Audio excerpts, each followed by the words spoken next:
നമ്മുടെ SSLC IT practical എക്സാമിന് നിങ്ങൾ നിർബന്ധമായിട്ടും അറിഞ്ഞിരിക്കേണ്ട 1, 2, 3 ചാപ്റ്ററുകളിലെ കുറച്ച് കാര്യങ്ങളാണ് സാറ് പറയാൻ വേണ്ടിയിട്ട് പോകുന്നത്. അപ്പോൾ ഒന്നാമത്തെ ചാപ്റ്ററിൽ നിങ്ങൾ നിർബന്ധമായിട്ട് അറിഞ്ഞിരിക്കേണ്ടത് ഏതൊരു ഒബ്ജക്റ്റിനെയും സെലക്ട് ചെയ്ത് വലുതാക്കാനും ചെറുതാക്കാനും നീക്കാനും ഒക്കെ വേണ്ടിയിട്ട് നമ്മൾ യൂസ് ചെയ്യുന്ന ടൂളാണ് ഈ സെലക്ട് ആൻഡ് ട്രാൻസ്ഫോം ടൂള്. അതേപോലെ തന്നെ നമ്മൾ കർവുകളും പല ഷേപ്പുകളും വരയ്ക്കാൻ വേണ്ടിയിട്ട് യൂസ് ചെയ്യുന്നതാണ് ഈ ബീസർ കർവ് ടൂൾ എന്ന് പറയുന്നത്. ഇനി എഴുത്ത് എഡിറ്റ് ചെയ്യാൻ വേണ്ടിയിട്ടാണ് നമ്മൾ യൂസ് ചെയ്യേണ്ടത് എന്താണ് ഈ ടെക്സ്റ്റ് ടൂളാണ്. ഇനി 3D എഫക്റ്റ് ഉണ്ടാക്കാൻ വേണ്ടിയിട്ട് നമ്മൾ യൂസ് ചെയ്യേണ്ടത് ഈ ഗ്രേഡിയന്റ് ടൂളാണ്. ഇനി രണ്ടാമത്തെ നമ്മുടെ സ്ക്രൈബസിന്റെ ചാപ്റ്ററിൽ നമ്മൾ അറിഞ്ഞിരിക്കേണ്ട കാര്യം നമ്മുടെ എഴുത്ത് കൊണ്ടുവരാൻ വേണ്ടിയിട്ട് ഇതാ ടെക്സ്റ്റ് ഫ്രെയിം ആണ് നമ്മൾ ആഡ് ചെയ്യേണ്ടത്.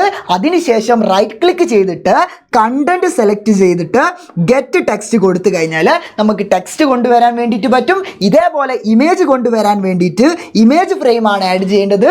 സെയിം റൈറ്റ് ക്ലിക്ക് ചെയ്യുക, കണ്ടന്റിൽ ഗെറ്റ് ഇമേജ് കൊടുത്താൽ ഇമേജ് കൊണ്ടുവരാൻ വേണ്ടിയിട്ട് പറ്റും. ഇനി നമ്മുടെ പൈത്തണിന്റെ ചാപ്റ്ററിൽ നമ്മൾ ഐഡിൽ ഓപ്പൺ ചെയ്തിട്ട് ഇവിടെ നമ്മൾ കോഡ് എഴുതാൻ വേണ്ടിയിട്ട് പാടില്ല.